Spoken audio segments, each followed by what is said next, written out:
Et oui, avec un champion du monde au haute voltige, pardon, Jean-Michel Poulet, qui est l'entraîneur de l'équipe de France de voile contact. Alors un retour des championnats du monde en Bosnie-Herzégovine avec 3 médailles d'or autour du cou, ça s'est plutôt bien passé. Très bien, je suis le directeur technique national, donc très fier de ces performances et avec également un record du monde en discipline VC4 séquence, donc vraiment très très heureux de cette compétition. Alors, on est ici sur l'aérodrome de Besançon-Lavez, hein, c'est pas innocent, c'est un peu votre camp de base. Dans l'équipe, il y a 7 francs-comtois, un bourguignon. Ici, cet endroit, c'est vraiment votre PC. Tout à fait. Bon, je suis originaire de Besançon, donc c'est pas non plus par hasard qu'on se situe ici, mais on a l'avion, les locaux, on a tout ce qu'il faut pour avoir monté cette structure associée de performance, d'excellence. Et donc effectivement, depuis quelques années, on essaie de faire immerger des francs-comtois et puis on va dire que ça marche bien.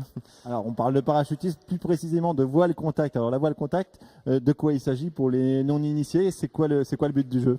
Donc c'est une des disciplines sous voile de la Fédération française de parachutisme. Donc ça se pratique à 4 ou à 2, VC séquence à 4 et VC séquence à 2. Donc les 4 parachutistes quittent l'appareil, ils ouvrent leur voile rapidement et ensuite ils vont enchaîner des figures sous voile, donc parachute ouvert, dans le temps imparti, le maximum de figures dans le temps imparti. Donc 1 minute pour le VC2 et 2 minutes pour le VC4.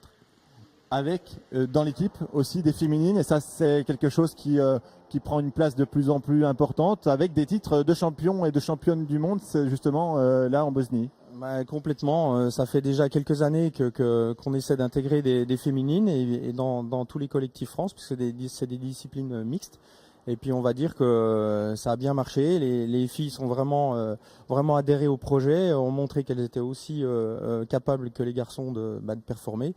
Et cette année, donc en VC2, c'est une équipe complètement féminine qui gagne le championnat du monde devant pas mal de garçons.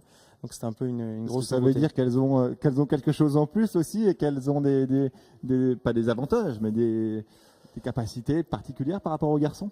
Non, elles ont mis l'accent sur la préparation physique. Le matériel également a beaucoup évolué aussi, donc leur permettant un petit peu de pallier ces problèmes physiques. Et puis maintenant sur la technique de vol, sur la mémorisation, il n'y a pas de différence. Ouais, c'est parce qu'ils ont un super entraîneur, c'est ça? Ouais, aussi, peut-être. Ça joue pas entre garçons et filles. Non, mais en tout cas, c'est assez. Le parachutisme, c'est une discipline bio-informationnelle, donc bon, je vois pas trop de différence. J'en ai toujours été convaincu, mais bon, cette année. C'est une super année. Hein. Ouais. Merci beaucoup Jean-Michel. Alors le parachutisme, la voile contact, le free fly, freestyle aussi, où on doit faire des figures sans que la voile soit encore ouverte. On en reparle tout à l'heure évidemment. Et puis on aura toutes les images dans notre journal de midi. Hein, mais on se revoit avant, juste dans une quinzaine de minutes. Et on espère